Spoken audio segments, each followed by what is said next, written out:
Assalamualaikum warahmatullahi wabarakatuh. Waalaikumsalam. Alhamdulillah,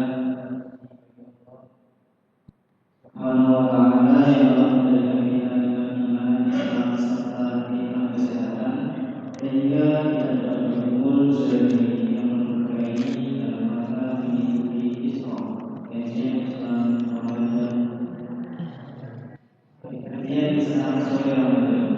Salam serta salam semoga senantiasa tercurah pada junjungan kita Nabi Muhammad sallallahu alaihi wasallam, kepada keluarga beliau, para sahabat serta sebagai umatnya juga. Hadirin dan hadirat, saya ucapkan selamat datang dan mohon maaf atas Saya pegang aja. Enggak usah dimajukan. Tambah lama nanti.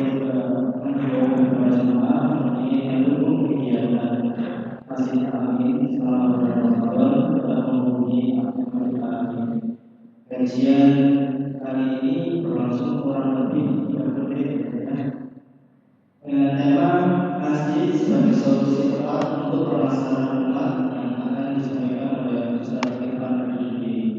Dan nanti akan diambil satu pertanyaan yang insya Allah akan bermanfaat bagi kita semua dan diikuti dengan doa. Sebelum kita mulai kajian, mari kita bersama-sama membaca bersama. Bismillahirrahmanirrahim. Dari tanpa berlama lagi, mari kita dengarkan kajian yang akan disampaikan beliau. Waktu dan tempat tersebut.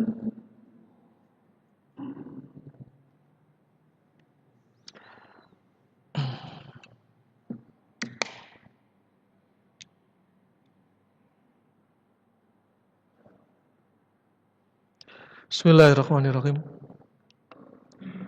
Assalamualaikum warahmatullahi wabarakatuh.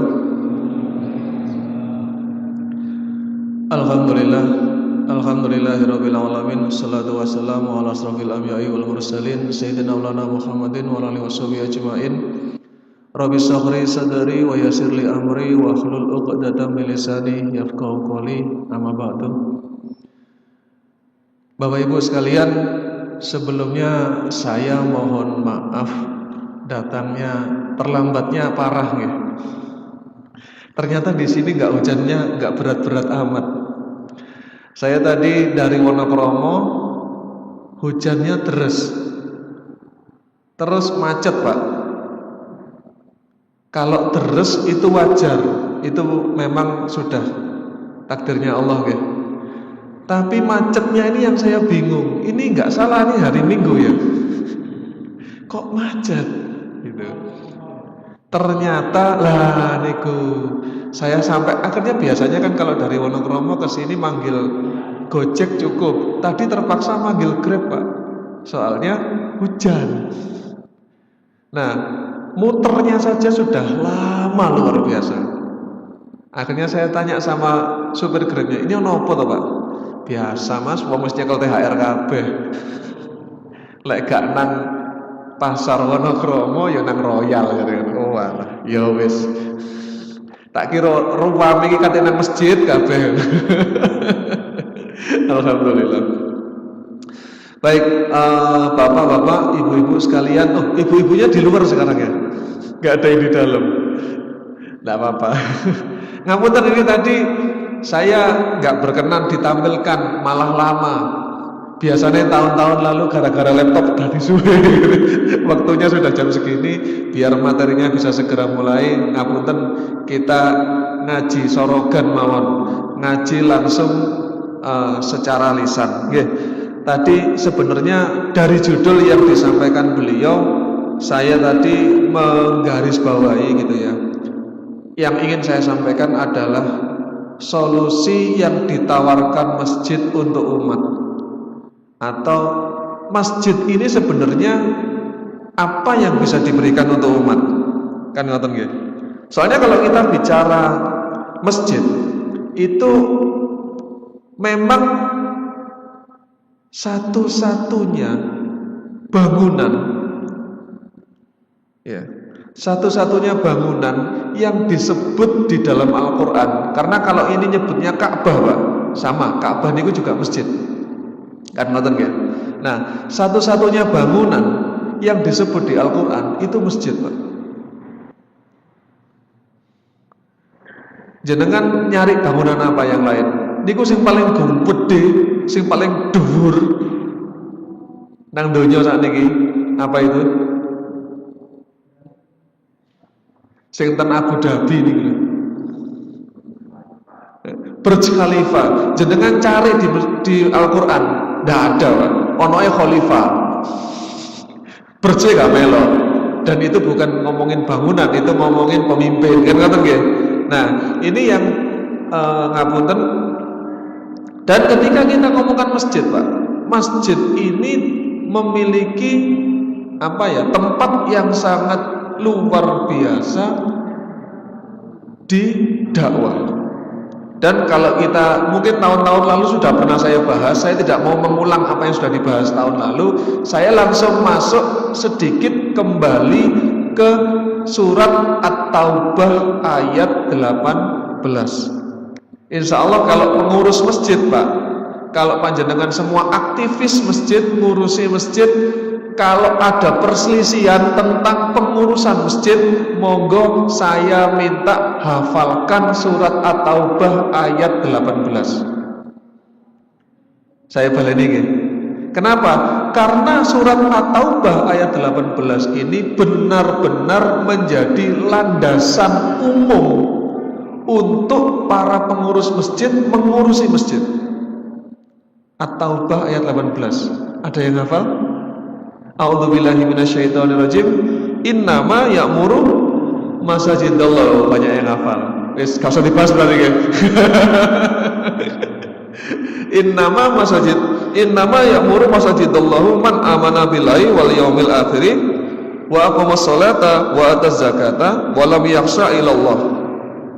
Ya. Al-ayat. Nah, jadi kalau kita itu seringkali kita ngomongkan masjid itu At-Taubah ayat 18 harus menjadi landasan paling dasar mengurusi masjid. Dan ternyata At-Taubah ayat 18 itu tidak membahas gedung, tapi membahas apa, Pak? Membahas yang mengurusi masjid. Berarti membahas kita semua. Dan sebelum kita belajar untuk mengurusi untuk memberikan manfaat bagi masjid, untuk memberikan syiar kepada masyarakat yang ada di sekitar masjid, itu kita mau tidak mau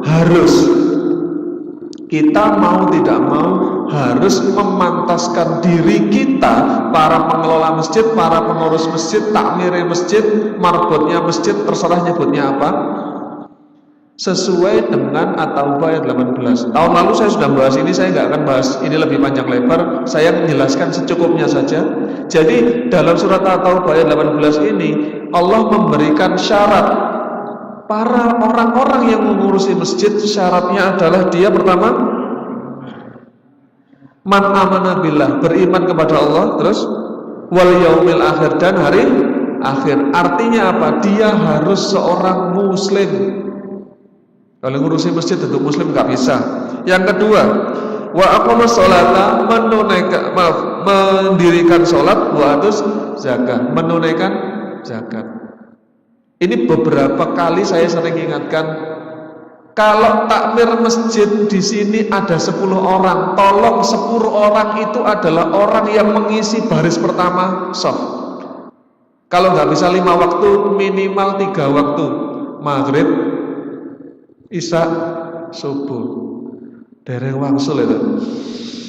Sik ten kantor, nggih pun, minimal isya, subuh. Ojo sampai pengurus masjid tekone nek jawe Jumatan tok. Iku enek sip loro. Nek mlebu isuk ya nang kantor, Pak, nggih pun ngoten. Kalau begitu berarti kita belum termasuk orang-orang yang memantaskan diri menjadi orang-orang yang memakmurkan masjid. Dan kita nggak bisa minta warga sekitar yang bagi kita adalah, kalau saya nyebutnya adalah orang-orang yang berhak mendapatkan dakwah, itu kemudian kita minta mereka sering ke masjid, sementara takmire masjid dhewe durung tahu ngetok utawa arang-arang ngetok. Apa yang naudzubillah min dzalik, moga-moga kita tidak begitu, ngurusi masjid tapi salate nang omah. Waduh. Niki nggih mboten pas kalau ngarani. Soale apa? Ya engko nek diarani monggo jamaah teng masjid, walah wong takmire arang-arang ning masjid. Kan mboten enak nggih. Nah, Bapak Ibu sekalian, kita lanjutkan. Jadi tadi beriman pada Allah, ya. Kemudian kepada Allah dan hari kemudian melaksanakan sholat, menunaikan zakat. Dan yang ini yang saya kemarin panjang lebarkan, yaitu walam yakhsha illallah, dan tidak takut kecuali hanya kepada Allah. Ini penting, Pak. Kalau kita bicara tidak takut kecuali kepada Allah, ini membicarakan mental, bukan ucapan. Kita tidak takut pada selain Allah. Itu seringkali diucapkan yang mudah, tapi faktanya untuk melakukannya kita benar-benar butuh latihan. Ngapunten, sudah pernah belum masjid ini saldonya 0? Sudah pernah atau sering? Dereng nate napa pernah? Pernah ya? Pernah saldonya 0. Sementara mungkin ono marbot yang harus digaji, listrik yo bayar, wifi yo bayar, PDAM yo bayar.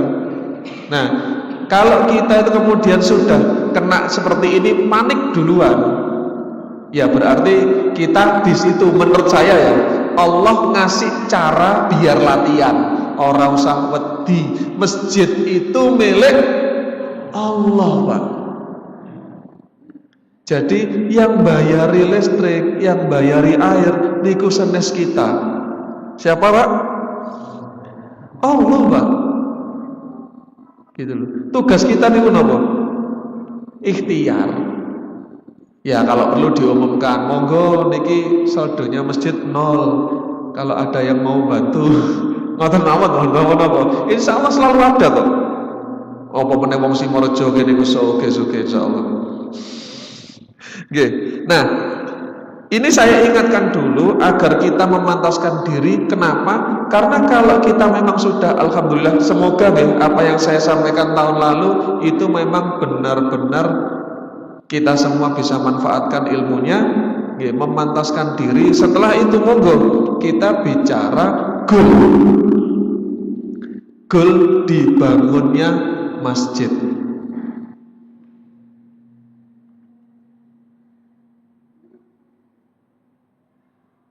Ya. Jadi kalau kita bicara goal dibangunnya masjid, itu bukan at-taubah, Pak. Yang saya lihat itu ada di Quran surat Al-Jin ayat 18. Saya baca nggih. A'udzubillahi minasyaitonirrajim. Wa annal masajida lillahi fala tad'u ma'allahi ahada. Wa annal masajidallahi, dan sesungguhnya masjid-masjid ini pertama milik Allah. Yang kedua, fala tad'u ma'allahi ahada, maka janganlah kamu menyembah kecuali kepada Allah. Jadi yang pertama, Pak, penegasan bahwa masjid itu milik Allah. Ini saya tegaskan ya. Masjid bukan milik ormas.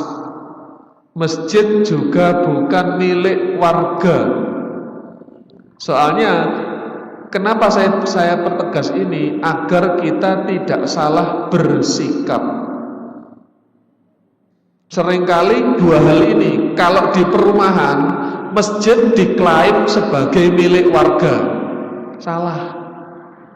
Kalau masjid itu milik warga, berarti kalau ada yang memakmurkan masjid tapi bukan warga situ, biasanya gak oleh.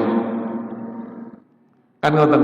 Karena merasa masjid milik warga. Ada orang dari Kediri mau nginep di masjid, gak boleh. Kenapa? Sampai duduk wong kene kok. Gitu. Yang kedua, masjid juga bukan milik ormas. Yang ngurusi ormas, lah yang ngurusi ormas bukan berarti itu milik ormas. Kersane mboten klentu. Ngoten lho. Jadi kalau saya itu agak kurang seneng nek mari ngono, tapi masyarakat biasanya begitu nggih. Wong meneh ndelok kacane kene warnane biru kabeh. Wis ketok iki. Iki dan biasanya masyarakat juga gitu. Wes Al-Amin iku masjide kae ngono. Disebut bener apa nggih? Masjide Muhammadiyah ngono. Salah. Al-Amin masjide Gusti Allah. Sing ngurusi Muhammadiyah. Ngoten lho. Biar bener. Kok nek ngomong masjide Muhammadiyah, ya berarti gak cocok karo Al-Qur'an. Wong Al-Qur'an itu bilang masjid itu milik siapa? Milik Allah. Ormas itu yang ngurusi. Nanti kena ormase iku saumpama pegel digenteni karo ormas liya, ya biasa wae. Enggak usah terlalu terlalu digawe perebutan masjid, terus gak usah ngono. Gitu. Ini yang kadang-kadang di masyarakat ada yang salah. Ono masjid sepi, akhirnya ono wong teko ngopeni, jarine merebut masjid. Emangnya masjid wae sapa? Nah ini biar kita nggak salah Pak. Kita ini kadang-kadang soalnya begitu, merasa ketakutan kalau masjid itu kemudian dikelola bukan oleh orang-orang yang kita kenal. Sebenarnya sih begitu aja, gitu ya. Kalau kita tuh kenal mungkin nggak apa-apa, lek nggak kenal wedi. Padahal selama itu muslim, dia punya hak yang sama dengan warga sekitar untuk ikut memakmurkan masjid. Nah, kemudian yang kedua, berarti kalau kita bicara ikut memakmurkan masjid, berarti tujuan didirikan masjid tadi apa Pak? Menurut surat Al-Jin tadi adalah tujuan mendirikan masjid adalah mentauhidkan Allah. Ngoten lho Pak. Biar kita niku, nah ini juga petunjuk untuk takmir masjid, untuk teman-teman yang mengurusi masjid agar gitu kalau kita semua itu nantinya rapat dan sebagainya, ayo nek ono penggerengan perkara kepengurusan, ayo kita kembali ke At-Taubah ayat 18 sama Al-Jin ayat 18 loh. Ayatnya padha Pak. Enak ingat-ingatnya. Ayo coba diwaca meneh iki lho. Tujuannya didirikan masjid adalah mentauhidkan Allah. Jadi kalau kita bicara mentauhidkan Allah, berarti segala hal terkait aktivitas dan sebagainya itu ya untuk tujuannya mengajak orang mentauhidkan Allah. Bukan mengajak orang untuk jadi anggota ormas tertentu, mboten. Biar nggak salah. Lho Pak, tapi iki saumpama wong dijak ngaji nang kene cek dadi warga ormas, mboten napa-napa Pak, tapi niatnya diluruskan. Niatnya diluruskan biar nggak salah. Kita dakwah itu menyampaikan Islam, mboten menyampaikan ormas. Kan ngoten nggih? Dakwah menyampaikan Islam, mboten menyampaikan ormas. Nek wonge seneng aku melok ormase sampean, oh monggo. Gak dilarang, dibuka lebar, tapi bukan untuk kemudian apa nggih? Nek gak melok ormasku, gak dulurku, waduh salah. Tapi insya Allah Al-Amin mboten kok. Soalnya saya sudah akrab banget sama pengurus-pengurus di sini. Insya Allah kalau Al-Amin saya yakin enggak begitu. Ini hanya mengingatkan kita untuk umum sebelum masuk ke materi yang tadi dikasihkan. Apa tadi? Ayo. Masjid ini menawarkan solusi apa untuk umat? Kan ngoten. Karena memang kalau dikatakan kemarin saya dikasih judul yang ngirim ke saya Mas Eko, wongnya gak ono ternyata. Kalau WA niku mau. Ngapunten Ustaz, saya lagi jemput anak. Oh, biasa ya anak Mas Eko.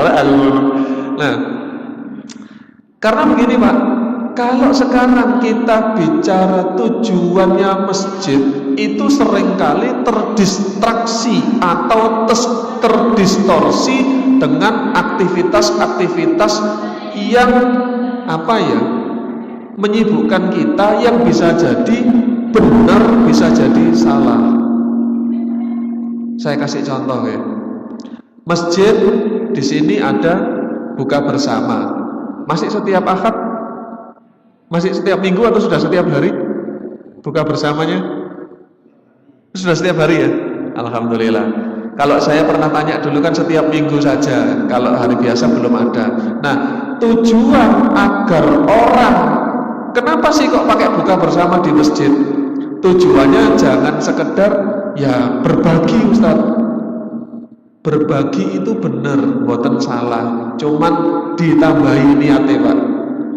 Biar orang mau ke masjid, jamaah di masjid, sehingga kemudian hatinya terpaut dengan masjid.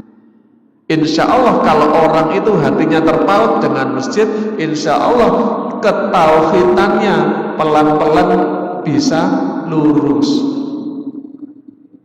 Menurut saya Pak, tauhid ini sesuatu yang sangat berat kalau kita belajar benar-benar ketauhidan.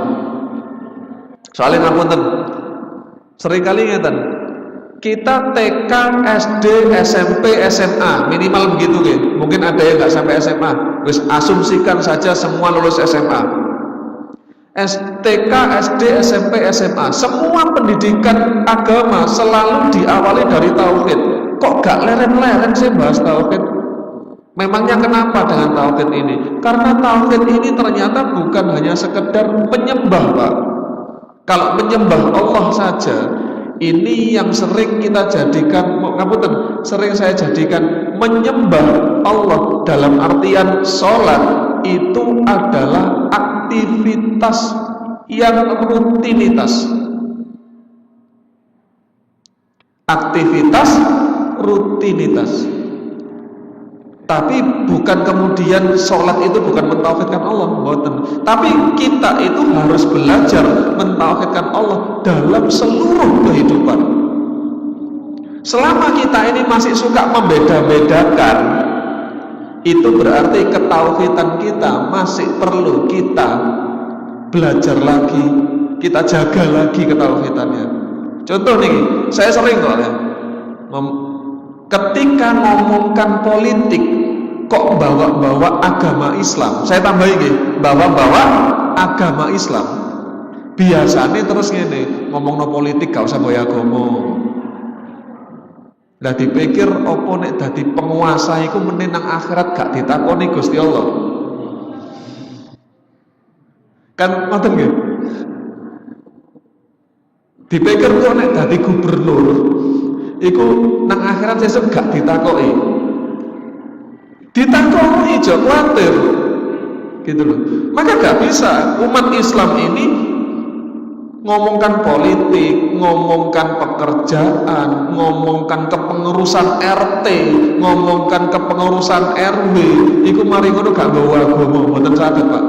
Kalau kita masih begitu, ayo pelan-pelan diluruskan. Karena Islam itu kafah, Pak, lengkap, detail. Kalau kita ini masih menjadikan Islam itu hanya di masjid, ketika keluar dari masjid kok belum kita bawa keluar Islam itu, ayo monggo itu kita luruskan. Kenapa? Ini tauhid juga, Pak. Karena yang dimaksud dengan ilah dalam kalimat syahadat kita, asyhadu alla ilaha illallah, ada ilah di situ.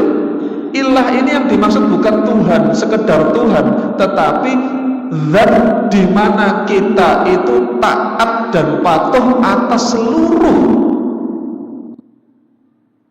permintaannya, atas seluruh perintahnya. Gitu. Nah sekarang memang kan agak susahnya kan ya, kita ini berusaha taat dan patuh pada Allah, tapi aturan-aturan di kampung, di negara kadang-kadang tidak bisa disesuaikan. Nah ini kita pundi. Nah ini case by case, Pak, tidak bisa dibahas satu persatu. Tetapi kalau kita sudah sadar, iya kepengin taat karo Gusti Allah kok angel. Soalnya apa? Lah ya apa? Ngene-ngene gak iso, ngene-ngene gak iso. Soalnya apa? aturannya gak oleh ngono. Nah, kalau kita sudah bisa batin seperti itu, alhamdulillah ketauhidan kita udah mulai bagus. Yang sering kali orang itu bablas saya, lek perkara donya gak perkara masjid, itu bablas hajar.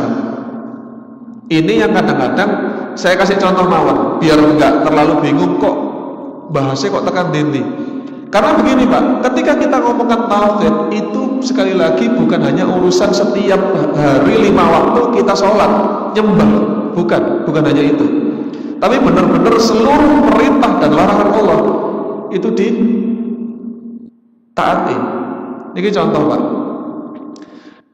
Di perusahaan-perusahaan, saya pernah kerja di salah satu BUMN.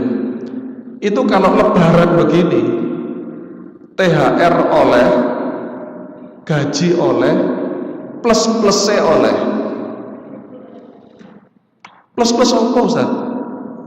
Plus-plus itu ternyata dari perusahaan-perusahaan yang bermitra dengan perusahaan saya. Dan itu statusnya nggak jelas Pak. Diarani gaji duduk, diarani THR duduk. Ini kenapa perusahaan-perusahaan ini kok ngasih uang ke kita?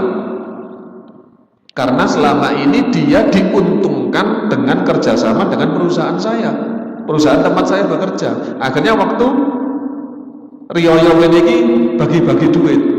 Lumayan Pak, saya belum belajar lebih detail. Uang seperti itu saya terima. Jarene apa? Rezeki.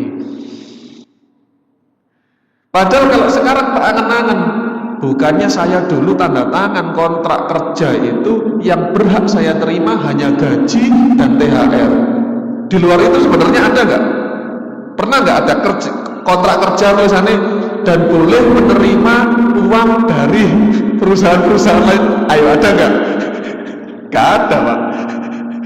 Lha faktanya ono ya apa? Ya kalau saya jangan diambil. Wes kadung Ustaz, saya ngono. Ya, nek wes kadung sadari kalau itu salah dan jangan diulangi. Nah, kalau kita alhamdulillah seperti itu, harapan saya ini pengurus-pengurus masjid hal-hal seperti itu sudah wajar, sudah ngerti. Nah, ini ayo kita sampaikan sebagai bagian dari dakwah masjid untuk kembali atau mengajak masyarakat kembali mentauhidkan Allah. Ngono iku gak oleh.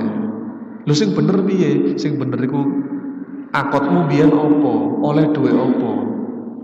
Gitu loh. Ngapunten Pak, seperti itu akotnya nggak boleh. Meskipun loh Pak yang ngasih itu ikhlas loh. Masih harus ngasih ikhlas. Ini ada cerita Pak soalnya. Bagaimana Rasulullah dulu itu melihat penarik zakat. Jadi pegawainya Rasulullah itu dia kasih tugas penarik zakat atau kita nyebutnya amil zakat itu kok dia punya harta selain gaji. Ditanya sama Rasulullah, kamu kok punya harta ini dari mana? Dikasih orang-orang yang bayar zakat katanya. Jadi ini zakatku, terus ini buat kamu, ini zakatku, ini buat kamu. Lah yang buat kamu itu diterima karena Rasulullah kembalikan, itu bukan hakmu. Nah sekarang kita kan biasa betul itu. Nah ini contoh ternyata mentauhidkan itu sangat berat Pak. Ternyata sangat berat. Banyak contoh yang lain. Mungkin jenengan bisa buka YouTube dan sebagainya, contoh-contoh yang lain. Nun sewu Pak. Ketika kita membuat aturan saja, kalau kita menjadi orang yang berkuasa, entah itu keluarga, entah itu RT, RW, sak pendukure, bikin aturan. Aturan ini contoh ya, aturan kerja. Pulang kerja jam 7, pulang jam 4 sore, istirahat jam 12 sampai jam 1. Kemudian ada adzan zuhur itu jam 12 kurang seperempat. Nah biasanya ini ada karyawan sing kepengin sholat jamaah, tapi jamaahnya jam 12 kurang seperempat. Terus gimana? Ya kalau panjenengan memang pemimpin perusahaan, coba aturannya disesuaikan.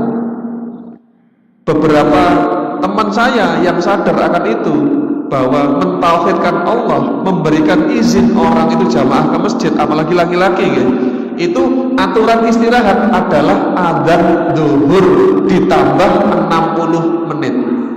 Jadi bukan jam 12. Begitu Allahu Akbar, ayo istirahat sih. Ngoten. Sampai kapan istirahatnya? Sampai adzan zuhur ditambah 60 menit. Boten jam 12. Agar apa? Agar sing lanang-lanang isok jamaah neng masjid. Itu kan sederhana, Pak. Tapi akhirnya membuat orang itu sholat gak dewean. Sholat kebiasa untuk jamaah di masjid. Sederhana, Pak. Itu baru level perusahaan. Bagaimana dengan pimpinan yang semakin tinggi? Bisa lurah, camat, dan segala macam. Tentu level aturannya semakin banyak. Nah, pertanyaan saya juga begitu. Setiap membuat kebijakan itu memikirkan aturan Allah atau tidak? Kalau tidak, berarti tauhidnya juga perlu diperbaiki, perlu belajar lagi. Ngoten lho. Biar kita itu akhirnya sadar bahwa ternyata mikirkan tauhid bukan hanya urusan sholat dan zakat. Kersane kita menjadi begitu. Nah, ketika kemudian kita bicara dakwah masjid, yang paling utama, Pak, masjid ini harus dibuat menyenangkan.